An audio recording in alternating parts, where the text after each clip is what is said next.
सलाम Pakistan, welcome to चाय toast और होस्ट। मैं एक इम्पॉर्टेंट खातून की तरह अपने कागज़ फ्लिप कर रही हूँ। अगर आपको मेरा नाम अभी तक नहीं आता तो फिर शायद कभी ना आ सके। वैसे मेरा नाम अरूज अब्बास है। कैसे हैं आप लोग?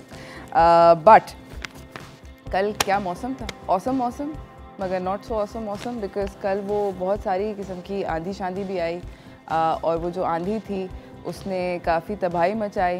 बहुत सारे दरख्त गिरे, बहुत सारे बिल्डिंग्स डैमेज हुए, बहुत सारे जो वो थे बिलबोर्ड्स वो गिर गए।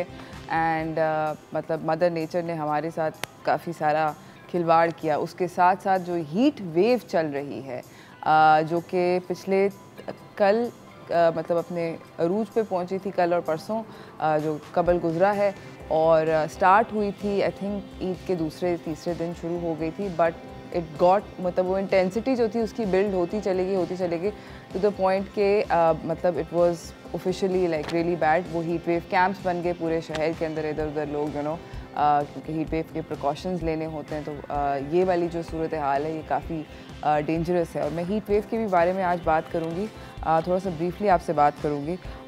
मगर एक दो चीज़ें हैं हीट वेव के बारे में जो कि जानना हमें बहुत सारा ज़रूरी है। हम लोग बेसिकली बहुत ज़्यादा मिर्चों के खाने खाते हैं, नमक से भरपूर खाने खाते हैं और ऑयली खाने खाते हैं।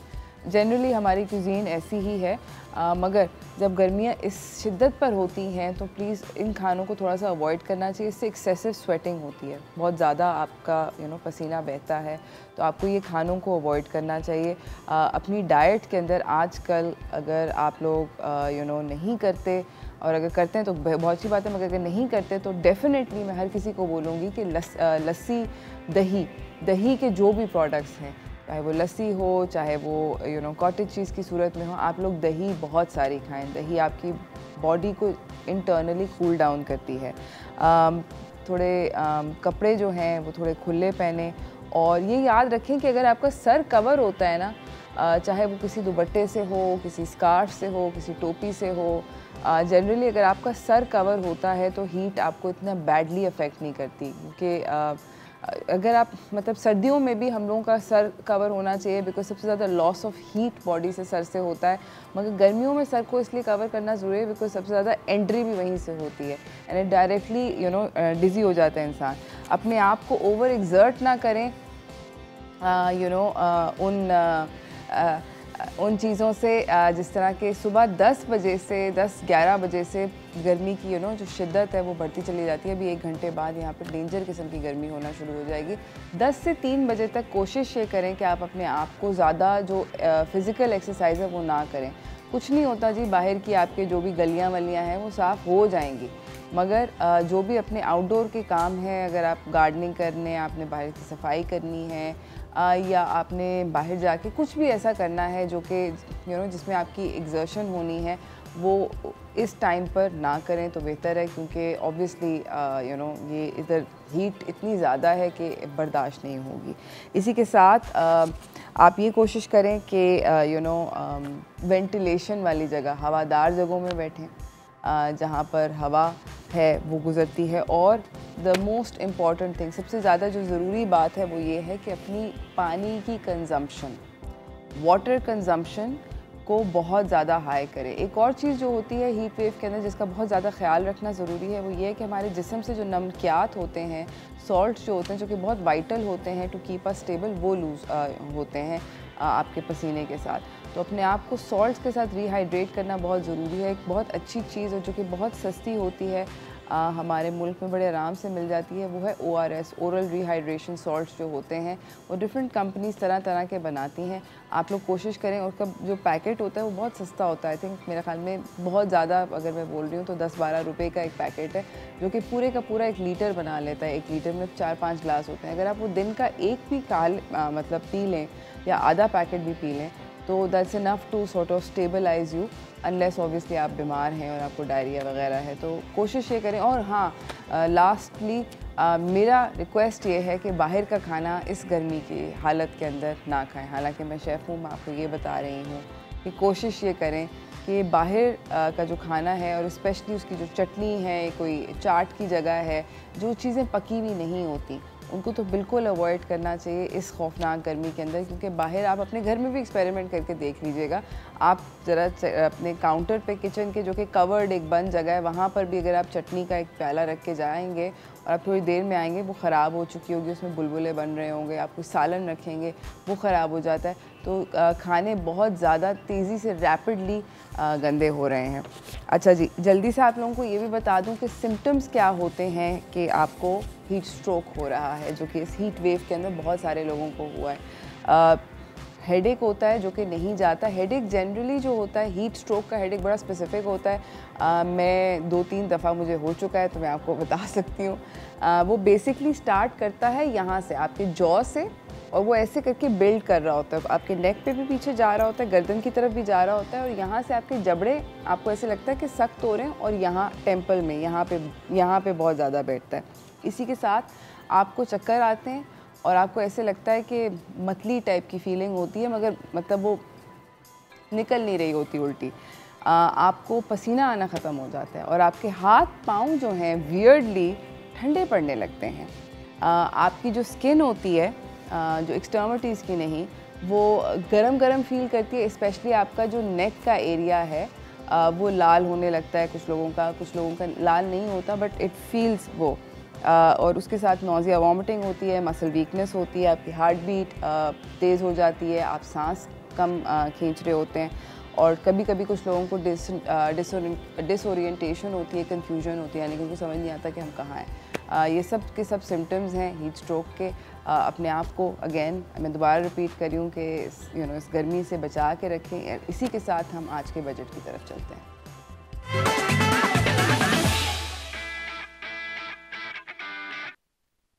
हमारा जो आज का बजट है ये कमिश्नर कराची के ऑफिस से निकला है।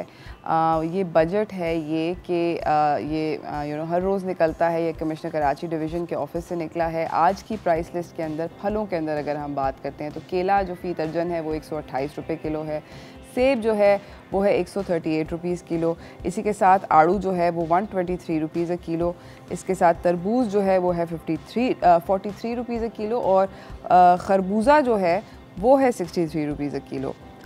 इसी के साथ मैं आप लोगों को बताती चलूँ कि अमरूद जो है वो है 143 रुपीज़ किलो।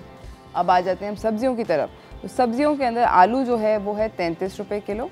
इसी के साथ प्याज जो है वो भी है 33 रुपये किलो। इसी के साथ मैं आप लोगों को बताना चाहती हूँ कि जो टमाटर हैं वो है 28 रुपये किलो। और अगर आप वैसे लौकी और शौकी के प्राइस मुझसे मालूम करना चाहते हैं तो वो भी। मिर्च जो है अलबत्ता वो है 73 रुपीज़ किलो। लीमू जो है वो है 303 रुपये किलो। लीमू और मिर्च के रेट जो हैं वो थोड़े से हाई ही चल रहे हैं। भिंडी जो कि इस मौसम की सब्ज़ी है वो है 53 रुपीज़ किलो। करेला जो है वो आजकल हुआ है 43, और तोरी भी इस सीज़न में होती है, लौकी और तोरी दोनों होती हैं। तो लौकी जो है वो है 22 रुपये किलो, और तोरी जो है वो है 33 रुपये किलो।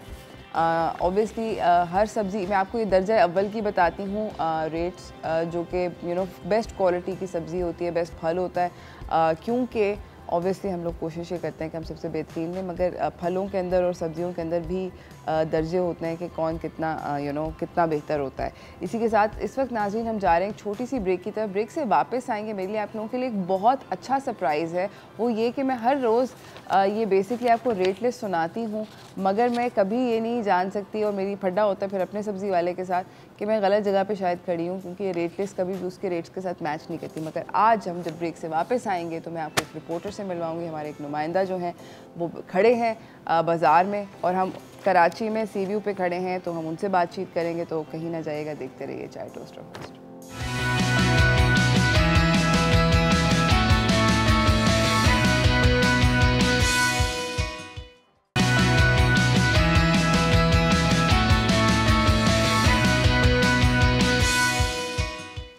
Welcome back everyone. जिस तरह मैंने आप लोगों को बताया था कि हमारे साथ हमारे नुमाइंदे हैं, उन्होंने हमें ज्वाइन किया है। इनका नाम है आसिम खान। सी व्यू पे इस वक्त खड़े हैं। मौसम का हाल हम बात करना चाहते हैं आसिम से। अस्सलाम वालेकुम आसिम। वालेकुम अस्सलाम। आसिम बताइए आप हमें कि कल के इतनी ज़्यादा हीट वेव के बाद इस वक्त फ़िलहाल कैसा मौसम है और क्या कोई आपको डैमेजेस वगैरह नज़र आ रहे हैं कल के बाद?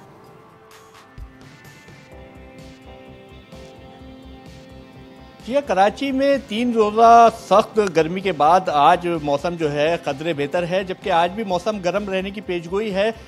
32 से 38 तक टेम्परेचर जो है वो जा सकता है, लेकिन खुशखबरी यह है कराची वालों के लिए कि अब जो समंदरी हवाएं जो बहरे अरब में बनने वाले तूफ़ान के बायस बंद थी, वो कल शाम जो आंधी आई है और उसके बाद हल्की बारिश हुई है तो वो बहाल हो गई, जिसके बाद गर्मी की शिद्दत जो है अब काफ़ी कम हो गई है, क्योंकि 3 दिन जो है शहरियों ने बहुत ज़्यादा अजियत में गुजारे और 16 तारीख से जो हीट वेव आई थी उसमें जो है टेम्परेचर 41 से 43 डिग्री सेंटीग्रेड तक रहा। और इसमें ख़ास बात ये थी कि कम से कम टेम्परेचर जो है 2 दिन 35 और 34 सेंटीग्रेड रहा, यानी दिन के 12 बजे वाली जो गर्मी थी वो रात को 12 बजे भी वही गर्मी महसूस हो रही थी। ताहम कल जब ये तूफ़ान जो है गुजरात के साहिल से टकराया है भारत में, तो उसके बाद कराची में भी अचानक आंधी आई है और कुछ बादल बरसे हैं, जिसके बाद समंदरी हवा बहाल हुई है और अब आज से मौसम जो है नॉर्मल है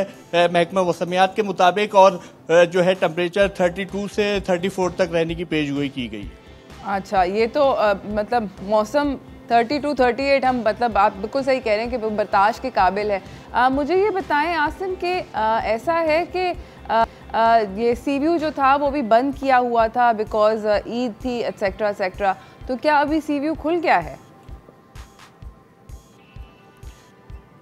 जी, सी व्यू खुलने के कोई ऐसे अहकामात तो नहीं आए, क्योंकि NCOC ने जो नया अलर्ट जारी किया उसके हवाले से उनका कहना था कि तमाम सयाहती मुकामात जो हैं पाकिस्तान के बंद रहेंगे, उसमें यकीनन कराची का ये सी व्यू साहिल भी है और दीगर जो पार्क्स वगैरह हैं वो भी बंद रखे गए हैं। लेकिन यहाँ पर अब हमने देखा है कि ईद के बाद जो ईद से पहले यहाँ पे पुलिस नफरी तैनात थी या ज़िले इंतज़ामिया के यहाँ पे लोग मौजूद थे लोगों को रोकने के लिए, वो अब नज़र नहीं आ रहे हैं। तो लोग अब भी यहाँ पर जो है आ रहे हैं, लेकिन वो तादाद नहीं है लोगों की जो आती है, क्योंकि बहुत ज़्यादा गर्मी थी। उन 3 दिनों में यहाँ पे लोग नहीं आ सके हीट वेव के बायस, और आज हमने देखा कि कुछ लोग यहाँ पर ज़रूर बिला रोक टोक आ रहे हैं। रास्ते बंद हैं लेकिन फिर भी कहीं ना कहीं से रास्ता बना के यहाँ पर पहुँच रहे हैं।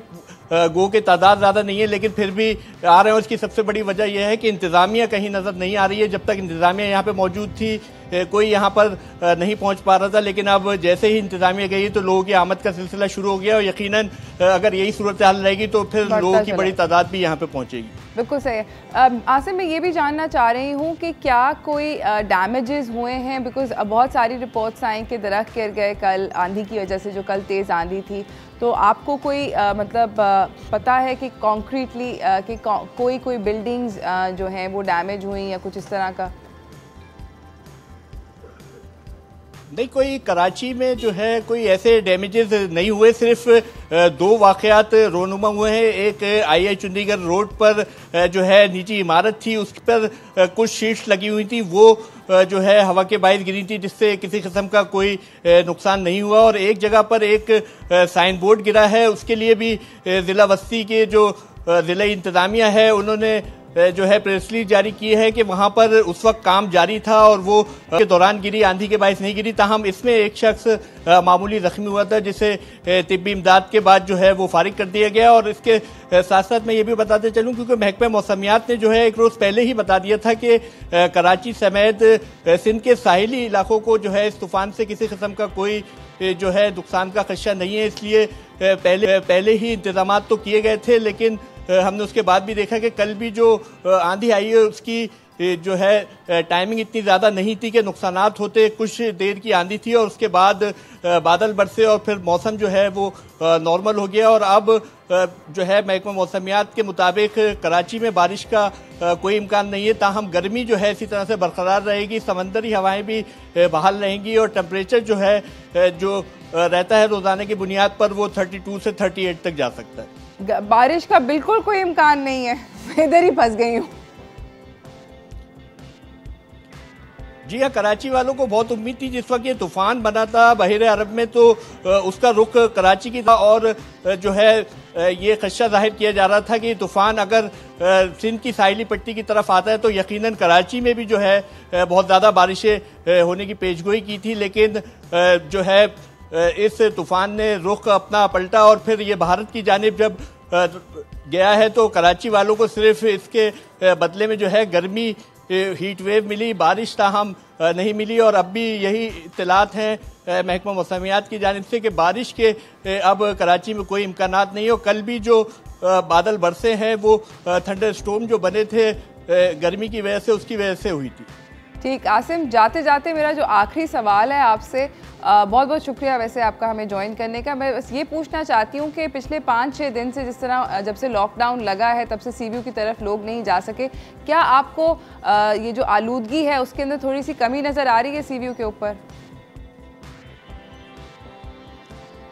जी, इसमें जो है एक वाज़ेह फ़र्क नज़र आ रहा है। और हमने जब यहाँ पे विजिट किया था जिस वक्त लॉकडाउन लगा है तो यहाँ पर जब पुलिस तैनात थी तो बाकायदा हमने देखा कि सीबीसी के अमले को यहाँ पर सफाई का भी बहुत अच्छा मौका मिला और यहाँ पर जो है मुकम्मल तौर पर साहिल की सफाई भी की गई थी। और इस वक्त साहिल जो है काफ़ी साफ़ सुथरा नज़र आ रहा है बनिस्बतन जब यहाँ पर आवाम आती है तो बहुत ज़्यादा जो है, जबकि यहाँ पर डस्टबिन भी रखे गए हैं लेकिन आवाम जो है इन चीज़ों पर ध्यान नहीं देती है और कचरा जो है समंदर किनारे या समंदर में फेंकती है, जिसकी वजह से काफ़ी गंदा था साहिल। लेकिन इस लॉकडाउन के बाद जो है यहाँ के अमले को भी सफाई का जो है बेहतर मौका मिला और यहाँ की साहिल की जो है काफ़ी सफाई कर दी गई है और काफ़ी साफ़ सुथरा माहौल नज़र आ रहा है। लेकिन अब हम देख रहे हैं कि लोगों की आमद का सिलसिला जो है वो शुरू हो गया है, ताहम यहाँ पे शॉप्स वगैरह अभी भी क्लोज हैं। अगर वो खुलती हैं तो यकीनन दोबारा से वही माहौल बन सकता है। बहुत बहुत शुक्रिया आसिफ आपको हमें ज्वाइन करने का। इसी के साथ नाज़रीन हम जा रहे हैं छोटी सी ब्रेक पे। आई होप कि हम ब्रेक से जब वापस आएंगे तो आपको अपने अगले मेहमान से मिलाऊंगे। मगर ये मतलब जाते हुए आसिफ ने जो बात कही कि जिस तरह सी व्यू साफ़ लग रहा है जस्ट बिकॉज वहाँ पर लॉकडाउन लगा हुआ और लोग नहीं आ रहे और वहाँ पर गंद नहीं कर पा रहे, शायद सोचने वाली बात है। हम सब लोगों को थोड़ा सा सोचना चाहिए इस बारे में। आप लोग छोटी सी ब्रेक की तरफ जाएं, ब्रेक से वापस आएं और हम लोग आपको अपने अगले मेहमान से मिलाएंगे। कहीं ना जाइएगा, देखते रहिए चाय टोस्टर होस्ट।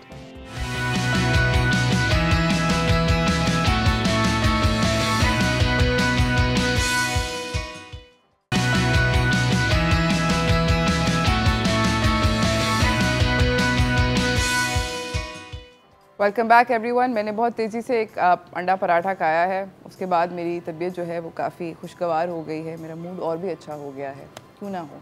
इसी के साथ हम लोग अपने मेहमान की अगली तरफ अगले मेहमान जो हैं वो हमारे सेट के ऊपर मौजूद हैं। मैं उनसे आपको मिलवाना चाहती हूँ, मगर पहले हम चलते हैं डू इट योरसेल्फ की तरफ।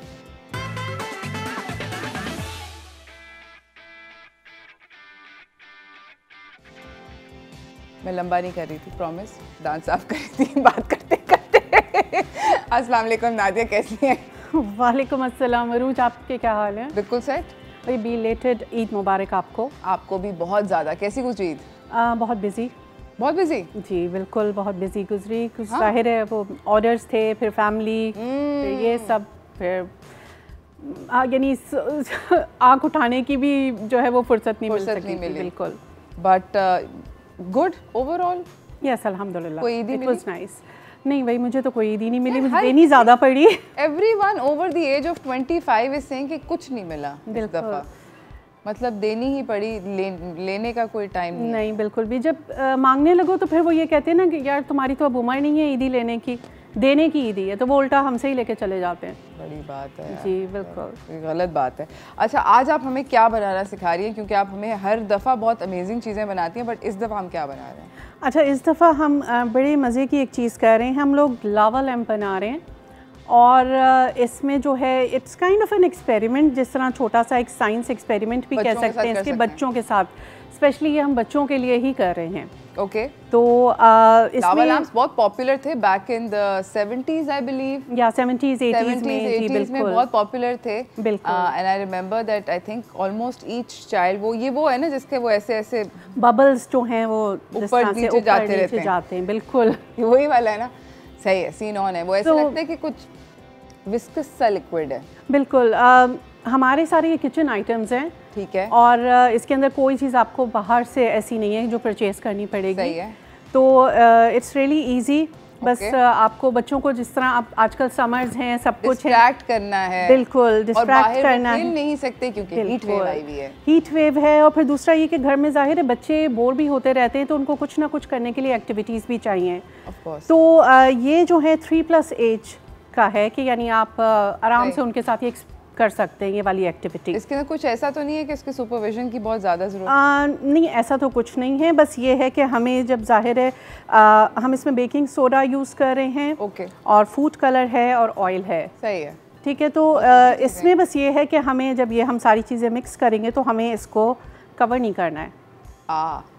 We have vinegar also, sorry vinegar also जी, विनेगर भी है, तो हमें कवर नहीं करना है इसको बस, क्योंकि वो जो बबल्स बनेंगे सब होंगे, तो अगर हम उसे कवर कर देंगे तो वो एकदम से बिल्कुल समझ गए। ठीक है। तो हम लोग स्टार्ट करते हैं। पहले हम हमारे घर में जार्स होते हैं, कोई भी प्लेन जार, आप इस तरह का थोड़ा टॉल जार ले लीजिए। मतलब ये किसी प्रॉबेबली मुझे लगता है कि हैलापिनो या ऑलिव का जार है ना? जी बिल्कुल, ये ऑलिव्स का जार था जो मैंने क्लीन करके रख लिया था, क्योंकि थोड़ा टॉल जार है तो ये जब बबल्स बनेंगे इसमें अच्छा, तो थोड़ा अच्छा लगेगा। मुझे ये बताएं कि कभी जार जो होते हैं उनके ऊपर जो स्टिकर होता है वो बहुत ढीठ होता है जी, उसको उतारने का कोई आपके पास टिप या ट्रिक है? मैं तो ये करती हूँ कि थोड़ा सा उसको भिगो के रख देती हूँ थोड़ी देर के लिए, और पानी में या नॉर्मल पानी? नॉर्मल पानी में। उसको बोल के अंदर भिगो दिया आपने, और उसके बाद स्टील वोल जो हमारे पाकिस्तान में बड़ी बिल्कुल यूज़ होती है देगचियों के लिए, तो फिर उससे आप जो है इसको स्क्रैप कर लें सारे स्टिकर को। तो वो आराम से हो जाता है।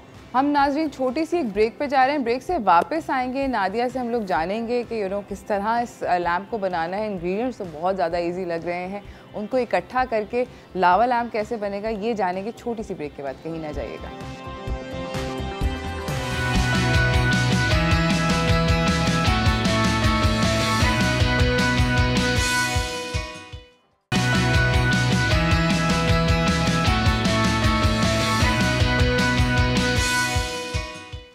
Welcome back everyone. गर्मी बहुत ज़्यादा थी, मगर हम लोग गर्मी से बचने के लिए अपने बच्चों को मेक श्योर करने के लिए कि वो घर के आपके अंदर रहें और घर में कुछ बिजी और एंगेज हो जाएं, तो नादिया मुकीद खान हमें बता रही हैं कि घर पे लावा लैम्प कैसे बनता है। जी अच्छा नादिया जी, तो हम स्टार्ट करते हैं। हमने एक साफ़ सुथरा जार ले लिया है। अब हम इसके अंदर तकरीबन 3 स्पून के करीब जो है ये डालेंगे बेकिंग सोडा, 3 टीस्पून, जिसे मीठा सोडा भी कहते हैं। ठीक है, बड़े आराम से मिल जाता है, हर किसी के घर में होता है। बिल्कुल, क्योंकि पकोड़ों में डलता है, रमज़ान का लेफ्ट ओवर। अच्छा, ये डालने के बाद हम इसमें डालेंगे ऑयल। हमें ऑयल थोड़ा ज़्यादा डालना है। सही है। और इसको डालने के बाद हमें मिक्स नहीं करना है इसको। ओके, ठीक है जी, ये हमने ऑयल डाल दिया, नीचे इसके बेकिंग सोडा आ गया। आप देख रहे हैं कि थोड़ा थोड़ा सा बबल अभी जो है वो ऊपर आने लगे। ऐसे ही है। कोई भी आप फूड कलर ले लीजिए अपनी चॉइस का। सही। और उसके 1-2 ड्रॉप्स जो हैं वो विनेगर में डाल दीजिए। सही। आपने सिरके को कर लिया है नीला। बिल्कुल। All right, very cool.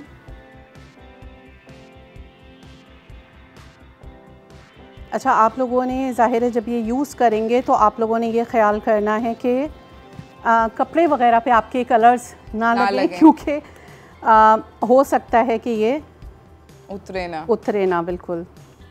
अच्छा, इसको मगर कवर नहीं कर सकते ना इस वाले? नहीं, इसको हम कवर नहीं करेंगे। इसलिए वैसे तो आप जो एक और आता है जो टैबलेट के ज़रिए जो है, जैसा हमने तो बेकिंग सोडा डाला है इसके अंदर, बाहर जो है वो टैबलेट्स मिलती हैं, जिस तरह पेन किलर्स होते हैं कुछ, ज़रा साइज़ उनका बड़ा होता है। जब वो आप इसके अंदर पानी आधे जार में भरें और आधा जो है यानी फुल जार जो है वो ऑयल का भरें, और उसके अंदर कलर डालने के बाद आप वो टैबलेट डाल दें।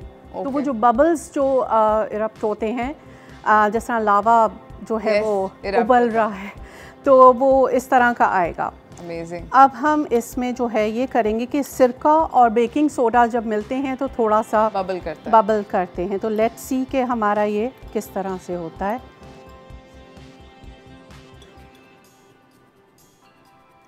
अच्छा, इसके लिए ये है कि आपने जो है वो इसके नीचे ज़रा टॉर्च वगैरह रखेंगे तो वो इफ़ेक्ट जो है वो आपको और भी अच्छा और भी अच्छा दिखेगा। ये वाह, ऑलरेडी स्टार्ट हो गया है। जी बिल्कुल, क्योंकि सिरका और बेकिंग सोडा जब मिलते हैं तो इस तरह के बबल्स जो हैं वो एक फोम सा बनता है। ये कब तक लास्ट करेंगे? ये लास्ट तब तक करते हैं जब तक बेकिंग सोडा और ये जो है इनका केमिकल रिएक्शन। बिल्कुल बिल्कुल। ये देखिए जी, हमारा जो लावा लैंप है वो लावा जो है वो करने में आपको थोड़ा सा और वो करके दिखा देती हूँ। अगर हम जिस तरह इसके नीचे टॉर्च वगैरह कोई रखें तो आपको कैसा इफेक्ट आए। Look so cool. एंड बच्चे कितना फैसिनेट होंगे, कम से कम जब तक इसके लावे बन रहे हैं। जी बिल्कुल, और तब तक तो बिजी रहेंगे। बच्चों का एक्साइटमेंट जो है, क्योंकि ये उनके लिए एक बड़ी नई सी चीज़ होती है, तो बहुत ज़्यादा एक्साइटेड होंगे वो ये सब देख के कि उन्होंने कि कितना ज़बरदस्त किस्म का जो है लावा लैंप बनाया है। एंड वो वापस वो you know the cycle is continuing, ऊपर नीचे हो रहे हैं गुब्बारे। It's looking really, it's very very cool. आप इसके अंदर डिफरेंट कलर्स भी यूज़ कर सकते हैं, लेकिन बेसिकली हम ज़्यादातर यही करते हैं कि एक सिंगल कलर जो है वो कोशिश करते हैं कि सिंगल ही हो इसमें। राइट। अब बबल्स देखें आप कितने ज़्यादा जो हैं, और ये बिल्कुल ऐसा लग रहा है जिस तरह इरप्शन हो रही है। It looks really really fun. And you know what, मम्मीज़ को मैं ये बोलूँगी कि यू नो आपका जो लेफ़्ट ओवर ऑयल होता है फ्राइंग के बाद, जो आप रीयूज़ नहीं करना चाहते, तो अगर आप लग रहा है कि you know you don't want to use up that oil और आप उसको फेंकना है, तो उसको छान के आप लोग लावा लैम्प बना दें, बच्चों को मतलब बिजी कर दें, वो स्टोर करते जाएं जार्स के अंदर, and you can make lava lamps with it. बिल्कुल गुड आइडिया यार, ये तो very very nice.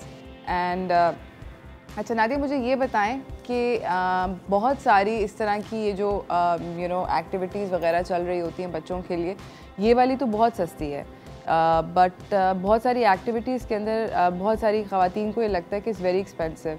Is it cheaper क्या हम घर पर अपनी चीज़ें ले लें, अपने बच्चों को आर्ट क्लास में? बिल्कुल, ये है कि घर से बहुत सारी चीज़ें ऐसी निकल आती हैं, स्पेशली किचन में से, जो आप लोग बच्चों के साथ एक्टिविटीज़ कर सकते हैं। जिस तरह अब तो खैर स्कूल्स तो आजकल बंद हैं, जिस तरह समर कैंप्स होते हैं और इस तरह होते हैं, तो हमारी कोशिश यही होती है कि बच्चों को एंटरटेन रखने के लिए बहुत इस तरह की चीज़ें करें जो इजीली अवेलेबल भी हो और चीप भी हो, और बहुत ज़्यादा यानी बहुत ज़्यादा मेसी भी ना हो।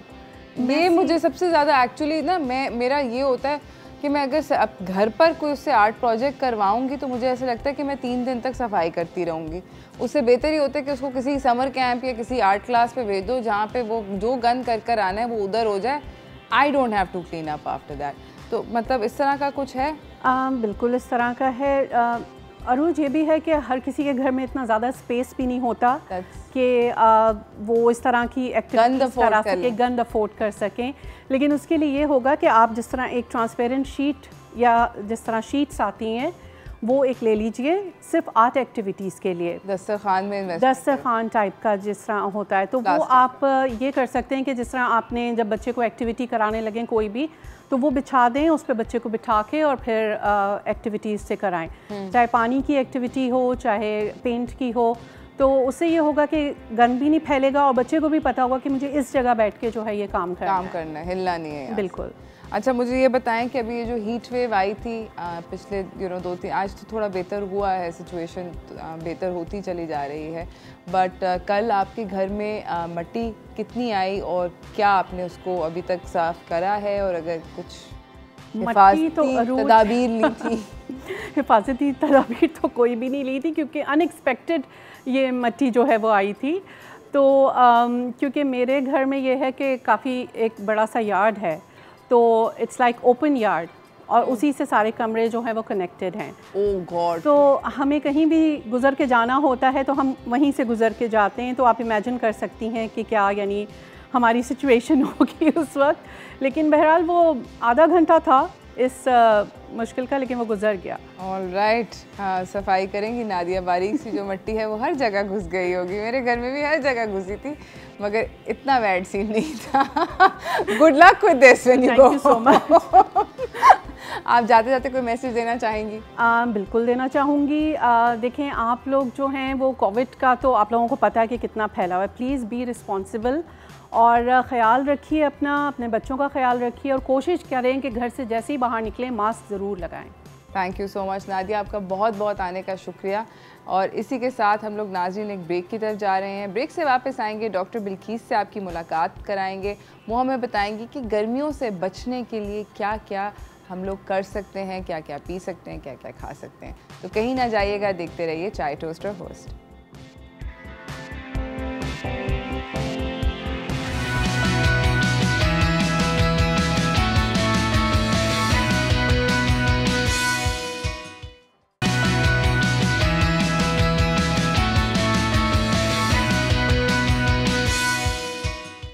Welcome back everyone. हम लोगों ने आपसे बात करनी है आज कि अपने आप को हम लोग किस तरह इस खौफनाक मौसम के अंदर हाइड्रेट रख सकते हैं, अपने आप को किस तरह गर्मी से बचा सकते हैं। तो चलते हैं अपने अगले मेहमान से आपको मिलवाते हैं और उनकी रेमेडीज़ देखते हैं हाउस होल्ड रेमेडीज़ में।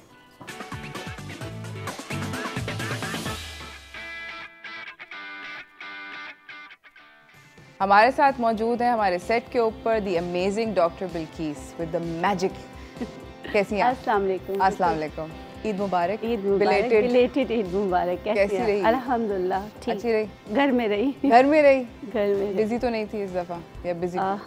कुछ थोड़ा बहुत बिजी रहती है। हो जाता है, ना करते मतलब फिर भी हो जाता है। नहीं हम किसी को नहीं बुलाएंगे, नहीं हम कहीं नहीं जाएंगे, मगर फिर भी ऐसा होता है। हाँ, बहुत सी क्लोज रिलेटिव्स जो होते हैं ना उनसे, वो भी इतने सारे होते हैं क्लोज। हमारे मुल्क के अंदर सबके साथ ये है सिचुएशन कि जो आपके बिल्कुल करीब करीब वाले लोग हैं वो भी 20-25 लोग हो जाते हैं। हाँ, हाँ बिल्कुल आप सही कह रहे हैं। मगर ये अच्छी बात भी है एक तरीके से। अगर आप देखें, हम कभी अकेले नहीं हो सकते, चाह के भी नहीं हो सकते। फिर भी डिप्रेशन बढ़ रहा है, पता नहीं क्यों। ऐसे ये बात सही है। डॉक्टर बिल्कीस, गर्मी शदीद है, पिछले 3 दिन मतलब दिमाग जो है सबके गए हैं पक और बहुत सारे लोगों को हीट स्ट्रोक हुआ है। हम लोग अपने आप को इस अभी, और ये गर्मी चलेगी, बिल्कुल चलेगी, तो अपने आप को बचाएं कैसे? देखिए, सबसे पहले तो कुछ एहतियातें। ठीक है। कलर्स भी बहुत इफ़ेक्ट करते हैं। जैसे मैंने ये कलर पहना है, ये डार्क कलर है। डार्क कलर्स नहीं पहने, बहुत लाइट कलर्स पहने। अच्छा, जो मेरी बहनें बुर्का वगैरह पहनती हैं वो भी लाइट कलर के पहने। और कुछ 4 बजे से पहले अगर बहुत ज़रूरी हो तो घर से निकलना है, अदरवाइज़ 4 बजे से पहले नहीं निकलना। एक और चीज़ कि हम गाड़ी का टैंक फुल करा लेते हैं। इस कराची वालों को तो अभी गाड़ी का टैंक भी फुल नहीं करवाना है। जी बिल्कुल। ये क्यों?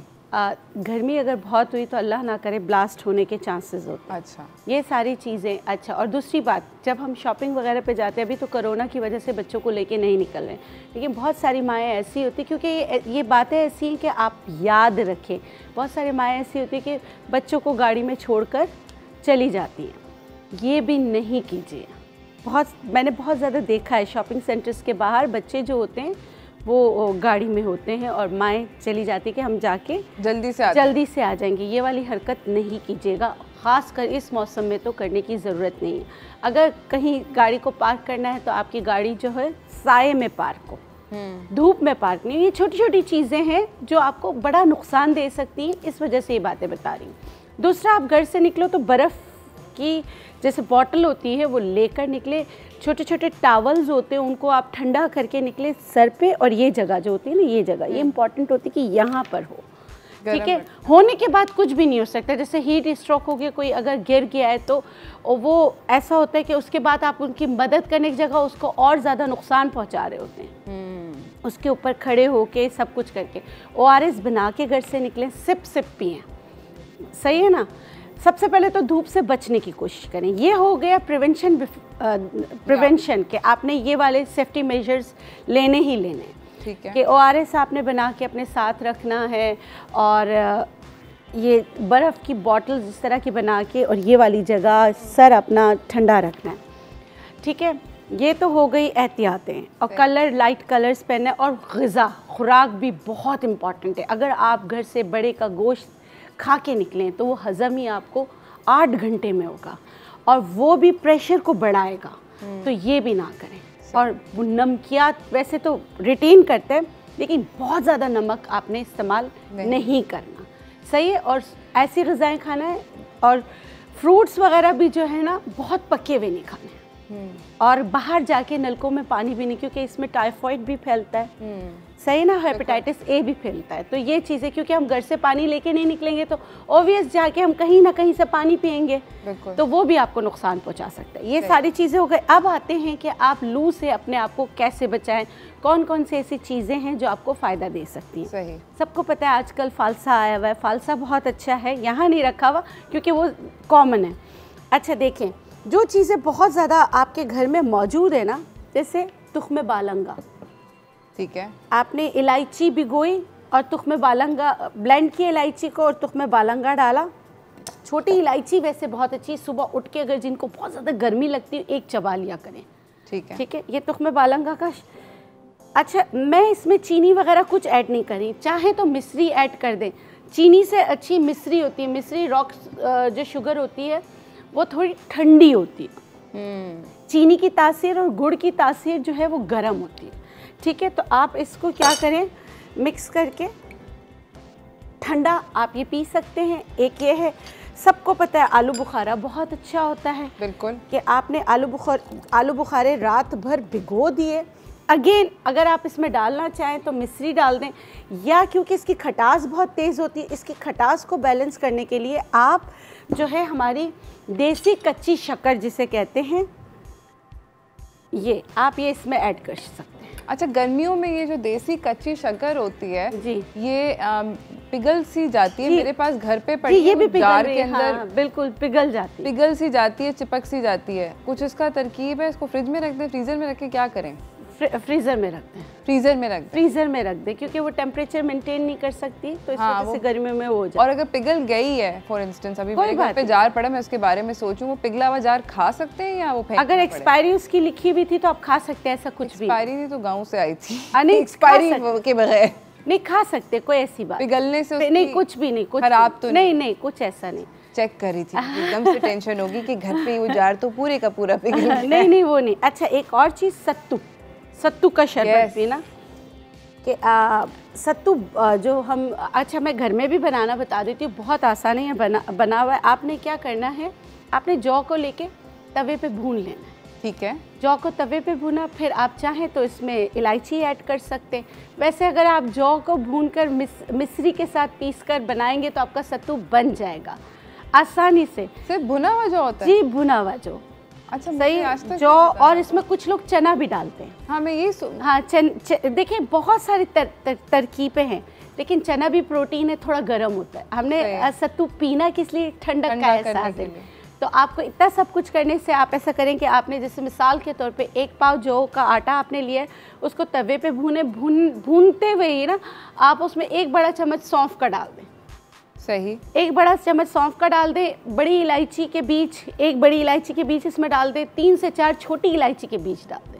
सही, डाल दिया, मतलब ये पिसा हुआ होना चाहिए, डाल दिया, इसको मिक्स कर लें। आपका वो वाला सत्तू तैयार हो गया जो आपको ठंडक का एहसास देगा। गाढ़ापन करने के लिए इसमें फिर लोग क्या करते हैं, इसमें वो चना भी मिला देते हैं। राइट, तो चने की ज़रूरत नहीं है। ओके, ठीक। फिर जितना आपने ये लिया है उतनी ही आप मिश्री लें, मिश्री को भी ब्लेंड करें जिस तरह मैं करके लाई हूँ। तो ये तैयार हो गया, बस आपने ठंडे पानी में मिलाना है। इतनी अच्छी एनर्जी ड्रिंक है, ये बच्चों को भी दें। माल्ट के तो कितने फ़ायदे हैं, सत्तू मतलब कि यही है ना, जौ से ही बना हुआ है। अच्छा, मुझे ये बताएं कि मुझे सत्तू से, मतलब बच्चों को पिलाने में भी आपने बोला, मुझे खुद को, मैं एज एन एडल्ट भी बोल रही हूँ, मुझे जब ये फ्रेश बना होता है तब मुझे बहुत अच्छा लगता है कि थोड़ी देर बैठ जाता है तो ये गले में चिपकता है। अच्छा, देखिए बिल्कुल आप सही कह रही हैं। गन्ने का रस हो गया, सत्तू हो गया, जितनी ताकतवर चीज़ें वो अपना कलर चेंज करें उससे पहले आपने इसको कंज्यूम करना है। ओके, जितना अगर वो कलर चेंज करता है तो फिर जैसे सेब रख के कलर चेंज हो जाता है, बिल्कुल, वो भी आप ना दें, बच्चों को भी ना दें। जितना फ्रेश पियेंगे इतना अच्छा है। अच्छा, सत्तू क्योंकि फ्रेश पिया जा सकता है जी, तो जैसे ठंडा, थोड़ी देर जब जैसे ही वो बैठा होता है या फ्रिज में आपने जग रख दिया होता है और फिर उसके बाद वो पिया भी नहीं जाता, क्योंकि इसके जो मतलब जाहिर सी बात है, इसका जो इसको जौ को पिसा हुआ होता है, जो इसका ऊपर का जो हस्क होता है, जो उसकी भूसी होती है, वो फिर आपको गले में चिपकती है। हाँ। ठीक है, आप जो है बनाएं और फ़ौरन पिएं। ये इसीलिए ये पाउडर आप बना के रख लें। बस आपने डाला और आप कहीं पर भी जाके जब सत्तू का शरबत पीते हैं वो उसी वक्त बना के आपको देते हैं, आप पी लेते हैं।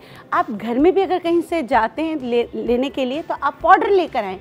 पानी तो आपका घर पे है ना, और आपको ये पता होगा कि इस पानी में कोई ऐसे वो नहीं, आप फ़िल्टर पानी पिएंगे, उबला हुआ पानी पिएंगे तो इससे भी आप बचेंगे बाहर से बजाय लेने के। अच्छा, हमारे पास एक कॉलर आई थी, उन्होंने हमसे सवाल किया कि गर्मियों में उनको सीने में जलन के एहसास बहुत ज़्यादा होता है, तो वो क्या करें?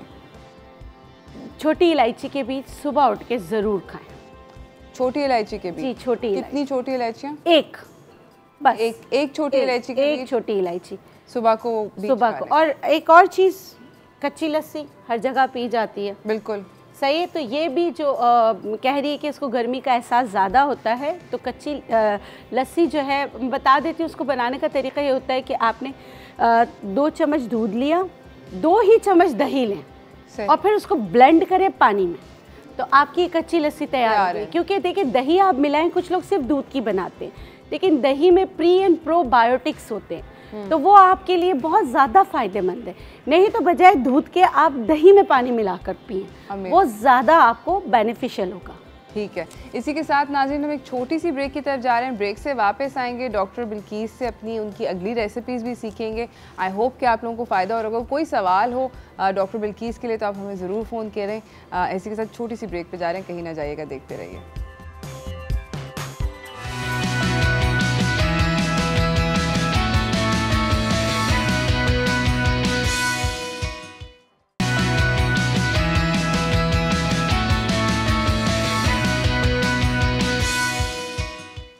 Welcome back everyone. हमारे साथ यहाँ पर डॉक्टर बिल्कीस मौजूद हैं, बना रही हैं वो डिफरेंट तरह के शरबत जो हमें ठंडा रखेंगे, ठंडक की तासीर देंगे। जी डॉक्टर बिल्कीस। जी, अब जो है कैरी का शरबत, ओ वेरी पॉपुलर। हाँ, बहुत अच्छा। मैं अब जो मेरा तरीका है वो मैं बता देती हूँ। आपने क्या करना है, पुदीने के पत्ते लेने हैं, ठीक है, पुदीना या तुलसी, बेसल लीव्स या नियाज़बू, ठीक है, जो आपको मिले। वैसे पुदीना और नियाज़बू बहुत अच्छे होते हैं, वो आपने लिया। उगरा होता है, बड़ा वाइल्ड उगरा। हाँ बिल्कुल। आपने आइस क्यूब्स डालने हैं। अच्छा, कुछ लोग क्या करते हैं, उबालते हैं कैरियाँ, और मैं जैसे हम बैंगन को वो कर ले, भुर्ता बनाने के लिए कर लेते हैं, रोस्ट करें, इसी तरह कर लेती हूँ। पुराने ज़मानों में इस पर मिट्टी लगा कर ना फिर इसको दबा दिया जाता था, मुल्तानी मिट्टी लगा के। अब कोई भी ऐसा करेगा नहीं, किसी के पास और मतलब टाइम ही नहीं है, रेत कहाँ से लाएंगे दबाने के लिए।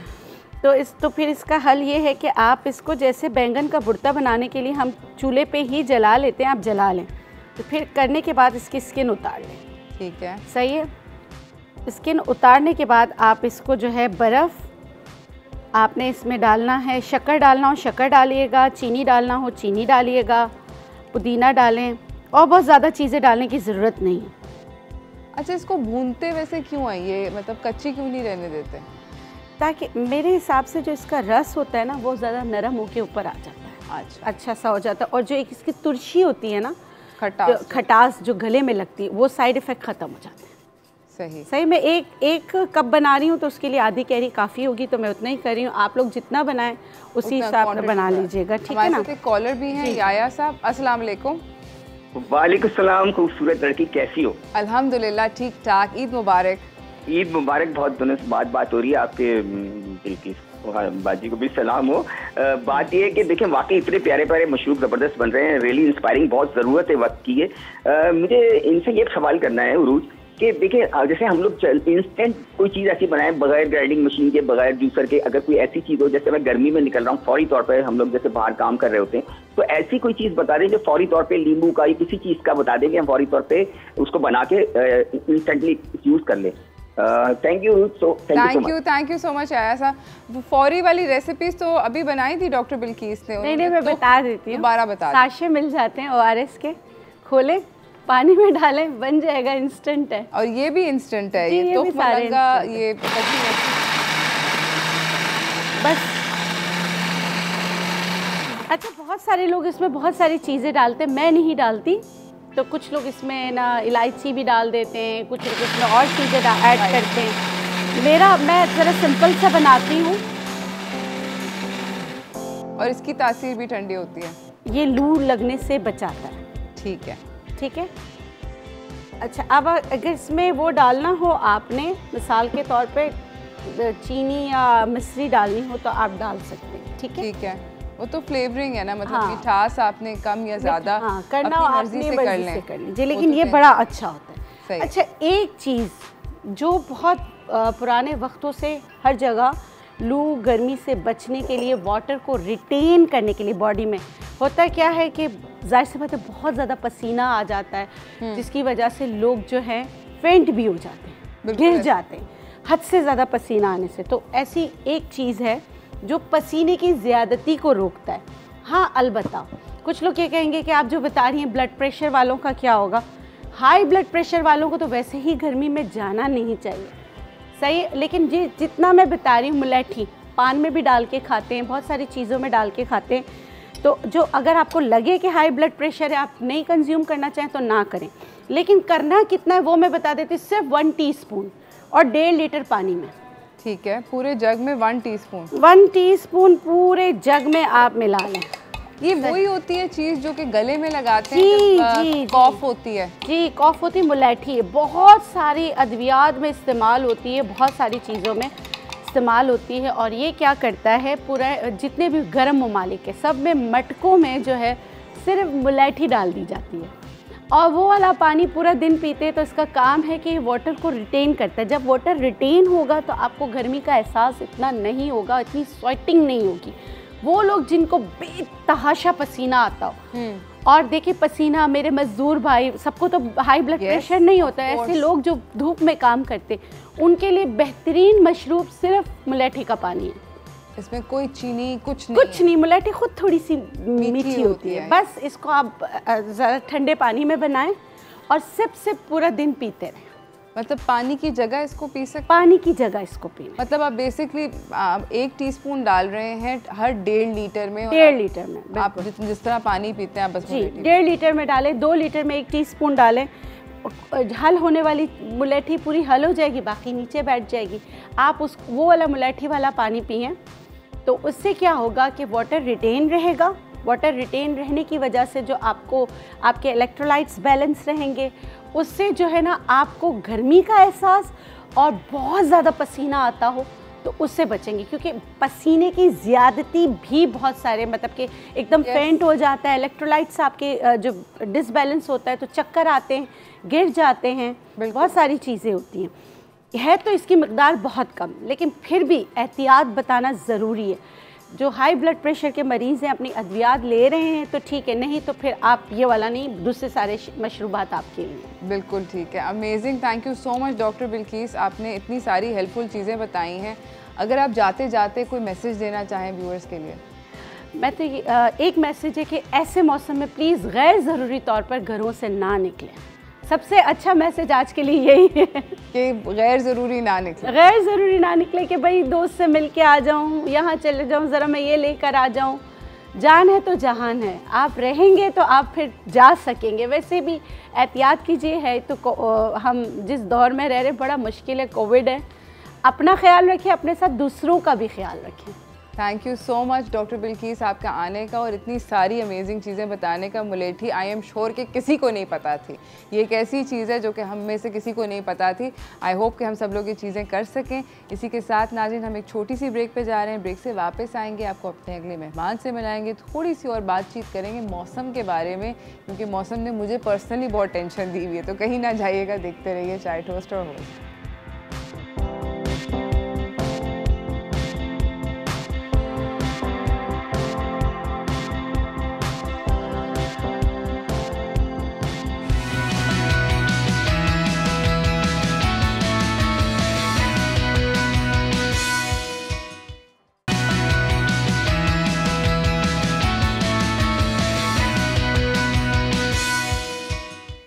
Welcome back everyone. मौसम गर्म है, देखते हैं हमारे सेट के ऊपर क्या बात होती है इसके बारे में। तो चलते हैं व्हाट्स टोस्टिंग की तरफ।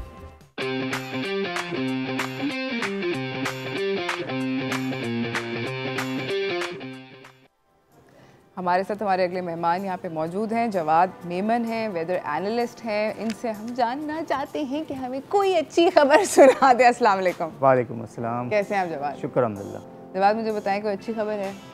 अच्छी खबर ये है कि शहर से दूर जो है कुछ बादल बनने के आज चांसेस हैं, लेकिन डिपेंड्स कि हमारी तरफ मूव करते हैं या नहीं करते, क्योंकि लोकलाइज डेवलपमेंट है, इससे जो है आप इतनी आसानी से प्रेडिक्ट नहीं कर सकते। अच्छा, और ये शहर से कितने दूर बन रहे हैं? ये तकरीबन आप समझें गडानी, उथल, बेला, थोड़ा सा बलूचिस्तान की जो हमारे जो बॉर्डरिंग रीजन है वहाँ पर। बहुत दूर है, नहीं आएगा दोस्तों। मैं मतलब अब आपने जब गडानी, उथल और वो बोला, मैंने कहा लो भाई ये तो नहीं साढ़े को। डिपेंड्स, कल भी जो सिस्टम आया था अचानक से हमारे पास, वो उन्हीं एरिया से जो है वो डिसेंड होता हुआ हमारे करीब आया था। रियली?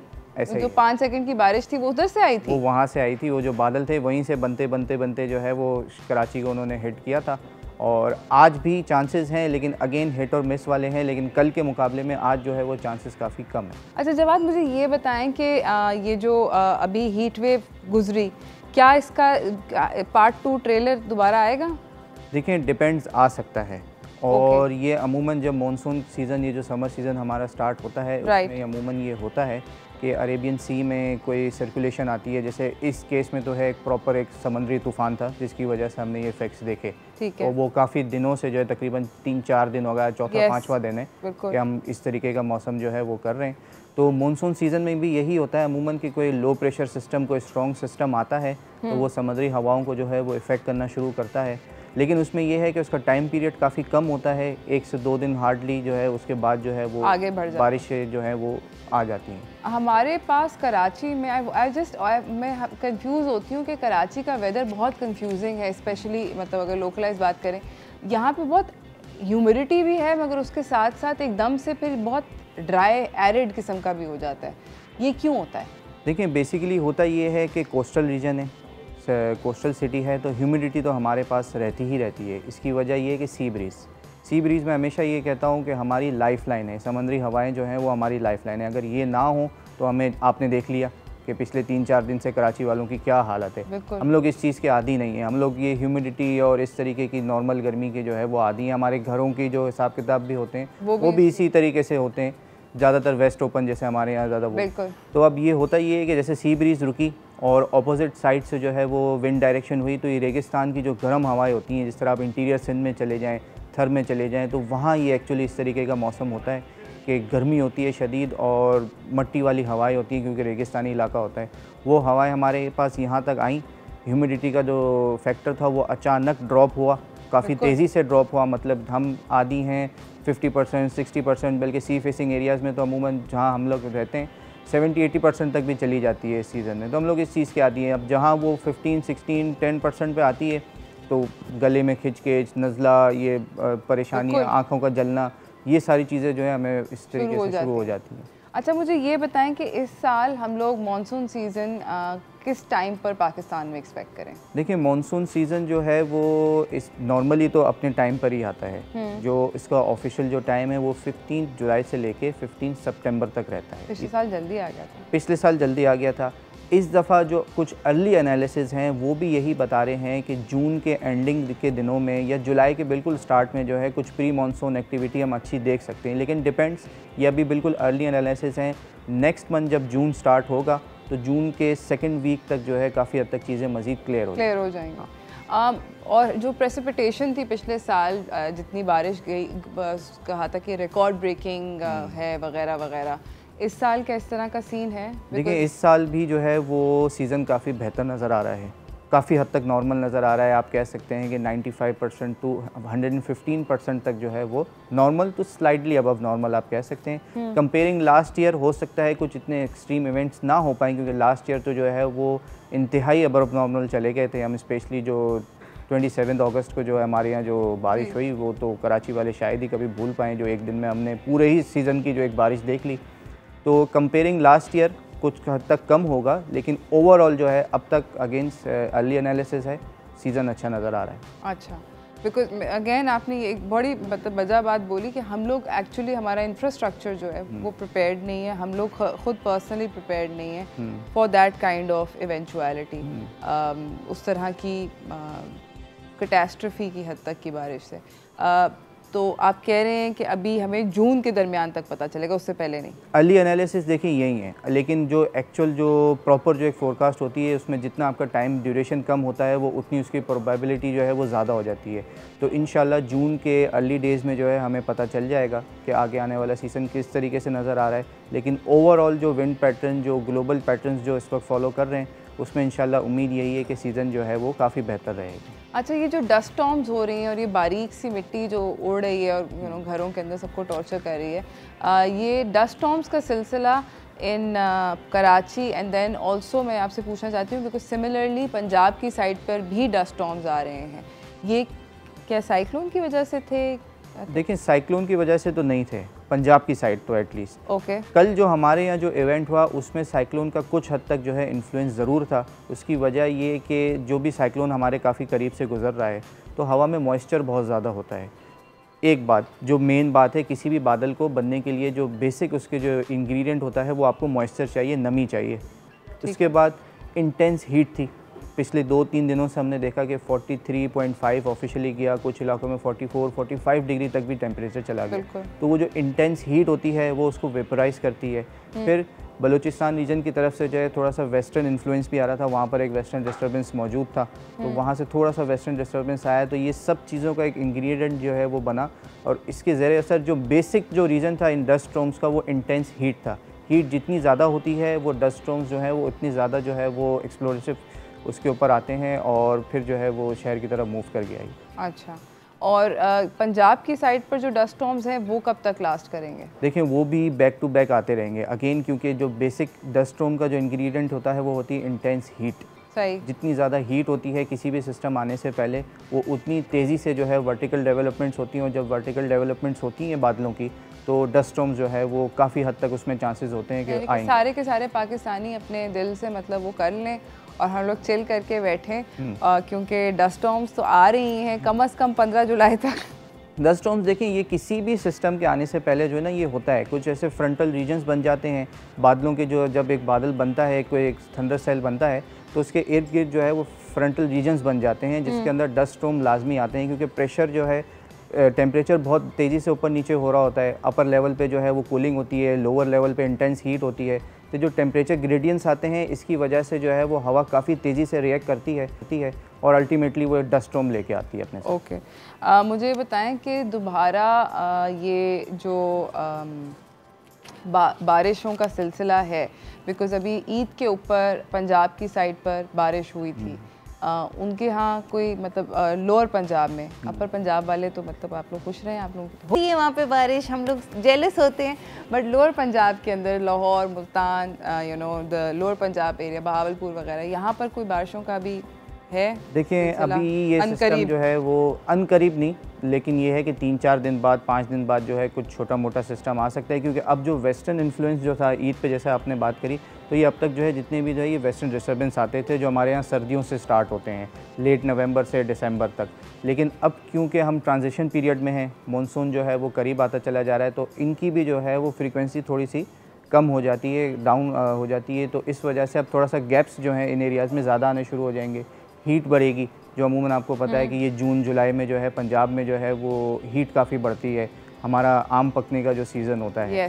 तो ये सारी चीज़ें जो है वो उस ट्रांजिशन में है, तो अब ये चीज़ें आहिस्ता आहिस्ता स्लो डाउन हो जाएंगी। ऐसा नहीं है कि नहीं होगा, लेकिन इसमें थोड़ा सा गैप जो है वो बढ़ जाएगा। ठीक है, thank you.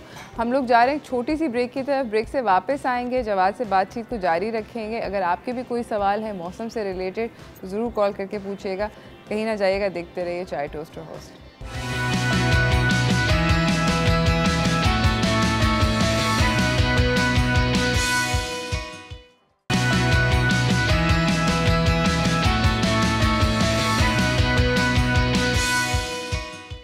Welcome back everyone. हमारे साथ जवाद मेमन बैठे हुए हैं, वेदर एनालिस्ट हैं। हम इनसे बात कर रहे हैं हीट वेव के बारे में और आगे मतलब आपसे पेशेंट गोइयाँ भी ले रहे हैं कि आप हमें सच सच बता दें कि क्या होने वाला है आगे। आपने कहा कि 15 जुलाई ऑफिशियल सीज़न है, but this time may be जिस तरह पिछले साल थोड़ा अर्ली मानसून आया था, हम शायद अर्ली मानसून इस साल भी देख सकें। मगर क्या उतनी बारिश होगी जितनी पिछले साल हुई थी? नहीं, डिपेंड्स। ये अभी कहना जो है थोड़ा कबल अज़ वक्त है, थोड़ा वक्त से पहले अगेन के वही जून के मिड तक जो है हमें काफ़ी हद तक क्लियर नज़र आ जाता है, लेकिन ओवरऑल अगेन के सीज़न जो है वो काफ़ी बेहतर नज़र आ रहा है। अच्छा, इस टाइम पर आपको पता है कि जनरली हमारा जो we are agriculture based economy, हम लोगों का सारा जो इकोनॉमी है वो एग्रीकल्चरल प्रोडक्ट्स से ज़्यादा रन करता है। इस वक्त बहुत सारी फसल कटने का टाइम होता है, बारिश का टाइम से पहले आना डिज़ास्ट्रस होता है। बिल्कुल। पिछले साल जो फ्लडिंग हुई थी उसने जो क्रॉप थी मिर्चों की इन द सिंध रीजन उसको तबाह कर दिया। फिर जिंजर की क्रॉप तबाह हो गई और उसकी प्राइसेस हमारे मतलब रिफ्लेक्ट कर रही हैं वो उस तबाही को। इस साल क्या इस तरह का कोई चांस है? इस साल देखें एसएच को इतने फ़िलहाल तो नहीं है, लेकिन ये है कि जो कुछ पिछला जो हमारा टाइम गुजरा है उसमें आपने न्यूज़ वगैरह में भी देखा होगा कि इस साल जो हेल स्टॉर्म इवेंट्स हुए हैं हमारे यहाँ, स्पेशली इंटीरियर सिंध और पंजाब में और काफ़ी हद तक बलूचिस्तान में भी, तो उन हेल स्टॉर्म इवेंट्स की वजह से जो है वो फसलों को काफ़ी नुकसान रहा। सही। और ये जो हेल स्टॉर्म इवेंट्स हैं ये पिछले कुछ सालों से देखने में आ रहे हैं कि ये हमारे जो रीजन है पाकिस्तान रीजन में जो है इनकी फ्रीक्वेंसी जो है वो बढ़ती चली जा रही है। बिल्कुल, और उनका साइज़ भी बड़ा होता चला जा रहा है। थोड़े जो सीएच सिस्टम्स हैं ये थोड़ा एक्सट्रीम की तरफ जा रहे हैं। इसकी क्या वजह है? Climate change. So basically pollution, global warming, climate change, ये सब कुछ ये सब चीज़ें जो हैं वो हर सिस्टम को जो है किसी न किसी तरीके से जो है वो एक्सट्रीम कर देती हैं। जैसे फॉर एग्जांपल 2018 था, हमारे यहाँ बारिश ना होने के बराबर थी, एक्सट्रीम ड्राउट हो गया बिल्कुल कराची रीजन में और साउथर्न रीजन में, सिंध में जो है 2018। अगेन बिल्कुल नेक्स्ट ईयर जो है 2019 में हम अबव नॉर्मल रेनफॉल हो गई। मतलब कितना बड़ा डिफरेंस कि एक साल बिल्कुल ही बारिश नहीं होना और उसी के दूसरे साल जो है वो ज़रूरत से ज़्यादा मतलब नॉर्मल से ज़्यादा बारिश हो जाना। फिर अगेन 2020 आया, लास्ट ईयर तो हमने देख लिया कि उसमें पूरे ऑल ओवर जितने भी हमारे पास रिटन रिकॉर्ड्स थे सब ब्रेकआउट हो गए कराची रीजन में एटलीस्ट। ठीक है। ओवरऑल भी सिंध में जो है वो काफ़ी बारिशें देखने में आई। तो मतलब ये एक्सट्रीम इवेंट्स जो हैं इसमें जो इतना ज़्यादा जो वेरिएशन आ रहा है इसका बेसिक रीज़न तो यही है। ओके, आप मुझे ये बताएं कि as a weather expert but आपके ख्याल में जो ग्रीनरी होती है, वेजिटेशन होती है, वो कितना बड़ा रोल प्ले करती है किसी लोकलाइज्ड रीजन के क्लाइमेट को बदलने में? बहुत बड़ा रोल प्ले करती है। क्योंकि अगर आप एक छोटी सी एग्जांपल आपको दूंगा कि अभी जो हीट वेव चल रही है, आप 10 मिनट जो है वो बिल्कुल सूरज के बिल्कुल नीचे खड़े हो जाएं और 10 मिनट में आपकी क्या हालत होगी आपको पता है। और अगेन वही 10 मिनट अगर आप किसी दरख्त के नीचे शेड में खड़े हो जाएं तो आपकी क्या वो होगी वो भी आपको अच्छी तरीके से समझ में आती है। तो ओवरऑल अगर इसी चीज़ को हम एक लोकलाइज या बड़े स्केल पे मल्टीप्लाई करते हैं तो इसमें बहुत बड़ा जो है इफ़ेक्ट आता है। तभी तो सारी दुनिया में जो है आपको पता है कि ग्रीनरी के ऊपर बात की जा रही है, प्लांटेशन के ऊपर बात की जा रही है। हमारी गवर्नमेंट भी जो है काफ़ी बड़े लेवल पे जो है वो आपको पता है कि इसके ऊपर काफ़ी जो है वो कर रही है। लेकिन ये है कि शहरों जो बड़े जो मेट्रोपोलिस हैं स्पेशली कराची जो है, यहाँ पे जो है इसके करने की जो है काफ़ी बहुत ज़्यादा ज़रूरत। अच्छा, मुझे ये बताएं कि शहर में मैंने पर्सनली एक फिनोमेना नोटिस किया कि कराची से जैसे हम कराची की बाउंड्री निकलते हैं मेट्रोपोलिस की, जहाँ पर खुला शुरू होता है, मतलब आधा घंटा दूर कराची से, 15 मिनट दूर कराची से, इवन मलीर से थोड़ा सा अगर आगे निकलते हैं, एकदम से कम 4 से 5 डिग्री का ड्रास्टिक ड्रॉप महसूस होता है। आई डोंट नो वो थर्मोमीटर पे होता है या नहीं होता, मगर फीलिंग आती है। क्या इसका ताल्लुक डायरेक्टली है with the amount of concrete? बिल्कुल ऐसा ही है, बिल्कुल ऐसा ही है। ये जो इफ़ेक्ट आपने जो कहा इसको नॉर्मल जो है वो अर्बन हीट आइलैंड इफ़ेक्ट कहते हैं। ठीक है। जब बड़े शहरों में जो है ये कंक्रीट और बिल्डिंग्स जो है कंस्ट्रक्शन वगैरह ज़्यादा होती है, कंक्रीट बेसिकली जो है वो इटसेल्फ काफ़ी हाई टेम्परेचर्स पे होता है, वो हीट एब्जॉर्व करता है। अब सूरज की जितनी हीट आएगी कंक्रीट की अमाउंट जितनी ज़्यादा होगी वो हीट एब्जॉर्व करेगा और फिर उसको रेडिएट भी करेगा। बिल्कुल। तो इसी तरीके से है कि आप किसी मार्केट एरिया में चले जाएं या कोई ज़्यादा जहाँ पर आपको फील हो कि यहाँ पे बहुत ज़्यादा बिल्डिंग है तो आपकी हालत ख़राब हो जाती है। और अगेन वही जब आप शहर से बाहर, जिस तरह आपने कहा, वहाँ पे थोड़ा सा खुले मैदान आ जाते हैं, ग्रीनरी थोड़ी सी शुरू हो जाती है। मेन कि वहाँ पे कंस्ट्रक्शन इतनी ज़्यादा नहीं है, वो कंक्रीट की वो अमाउंट नहीं है जो हीट को रेडिएट कर रही है, तो ऑटोमेटिकली जो है वो आपके बॉडी को फील होना शुरू हो जाती है। सही। हमारे साथ एक कॉलर भी है, मिसेस सज्जाद। अस्सलाम वालेकुम। अस्सलाम वालेकुम रोज, कैसी हैं आप? ईद मुबारक। मैं ठीक हूँ, गुड मॉर्निंग एंड ईद मुबारक। कैसी हैं रोज? अल्हम्दुलिल्लाह ठीक ठाक। ईद के बाद जो हीट वेव स्टार्ट हुई है तो उसके हिसाब से आपका टॉपिक बहुत अच्छा रखा है, थैंक यू। और ये हम सबों ने बहुत सफ़र किया है हीट वेव, आपके सारे टॉपिक्स बिल्कुल टू द पॉइंट होते हैं। Thank you. प्रोग्राम की तारीफ तो मैं हमेशा करती हूँ, मैं आपके रेगुलर कॉलर हूँ। थैंक यू, बहुत शुक्रिया मिसेस सज्जाद। आपके जी, और मुझे कहना था कि वो रमजानों में आपने पासेस विन किए थे, पासेस मिले नहीं थे मुझे। बिल्कुल, हम आपका डेफिनेटली रमज़ान का पार्सल, हमें भी थोड़ा सा मौका दें। ईद के ऊपर सारे के सारे बच्चे जो थे वो छुट्टियां मनाने गए थे। कोई फिक्र नहीं करें, हम आपका भेज देंगे parcel. No no no tension about that. वापस हम इसके बारे में बात करना चाहते हैं आपसे सर कि आप बेसिकली आप कह रहे हैं कि कराची के अंदर अगर हम प्लांटेशन ज़्यादा करें तो हम कुछ फ़र्क महसूस करेंगे। बिल्कुल, अगर आज आप शुरू करेंगे तो इसे भी आते आते जो है टाइम लगेगा, क्योंकि ज़ाहिर सी बात है कि आज हमने अगर एक पौधे का बीज लगाया है तो ऐसा तो नहीं है कि वो एक हफ़्ते बाद पूरा झाड़ बन जाएगा। उसको भी आहिस्ता आहिस्ता ग्रो करने में टाइम लगेगा। लेकिन बात सारी ये है कि आज हम कोई स्टेप उठाते हैं तो आगे आने वाले टाइम में हमें नहीं तो हमारे एटलीस्ट बच्चों को तो फ़ायदा होगा। ओके आगे आने वाले टाइम। और जहाँ आप again I also want to ask you कि आपको क्या लगता है कि जहाँ दरख्त ज़्यादा होते हैं वहाँ पे बारिश ज़्यादा होती है? बिल्कुल ऐसा होता है, क्योंकि कूलिंग इफ़ेक्ट होता है, ग्रीनरी ज़्यादा होती है। जहाँ आपको पता है कि अगर आप थोड़ा सा फार ईस्ट में चले जाएँ, फार ईस्ट जो रीजन, जो हमारे जो ट्रॉपिकल रीजन हैं, वहाँ पर आप देखें ग्रीनरी कितनी ज़्यादा है। बहुत ज़्यादा है। तो उसकी वजह यही है कि जब वो कूलिंग इफ़ेक्ट आता है तो वो ऑटोमेटिकली जो है जो भी मॉइस्चर वहाँ पे फ़्लो हो रहा होता है, कूलिंग इफ़ेक्ट की वजह से जो है वो टेम्परेचर डाउन होते हैं और अल्टीमेटली जो है वो बादल बारिश बरसाना शुरू कर देते हैं। तो ये एक पूरा साइकिल है और बड़ा बेसिक सा साइकिल है। हमने शायद स्कूलों में अक्सर जो है वो पढ़ा भी है, बहुत बेसिक सा साइकिल है ये। ठीक है, तो इससे ज़रूर बहुत ज़्यादा फ़र्क पड़ता है। That's amazing, thank you so much Jawad आपका आने का। आपने ये जो ग्रीन मैसेज दिया है ये भी बहुत ज़्यादा ज़रूरी है। नाज़रीन, इसी के साथ हमारे पास टाइम जो है वो ख़त्म हो गया है अपने प्रोग्राम का। मगर जिस तरह जवाद ने बोला कि क्लाइमेट चेंज येस अभी मतलब कुछ खुशखबरी नहीं है, अनकरीब कोई बारिश वारिश नहीं आ रही, अनकरीब कोई मौसम बहुत सुहाना नहीं होने वाला, मगर हम लोग क्लाइमेट चेंज कभी खुद भी अफेक्ट कर सकते हैं। तो दरख्त लगाएँ, सदका जारिया समझ के लगाएँ। अगर सवाब नहीं कमाना चाहते, उसमें इंटरेस्टेड नहीं है, तो सिर्फ इसलिए लगा लें कि अच्छा लगेगा, विजुअली अच्छा लगेगा। There are so many benefits to it, you can not go wrong. और इसी के साथ दूसरी जो बात जो बहुत ज़्यादा ज़रूरी है वो ये है कि आई नो बहुत ज़्यादा गर्मी है, मगर अगर आप भीड़ की जगह में हों तो प्लीज़ प्लीज़ प्लीज़ मास्क पहन के रखें। वो आपको, अपने आप को और आपके इर्द गिर्द के लोगों को और अपने ख़ानदान वालों को, अपने क्यूट क्यूट छोटे छोटे बच्चों को प्रोटेक्ट करना बहुत ज़्यादा ज़रूरी है। कल सुबह मिलेंगे एक नए टॉपिक के साथ। मुझे मेरी टीम को इजाज़त दीजिए। हमारी तरफ से अल्लाह हाफ़िज़।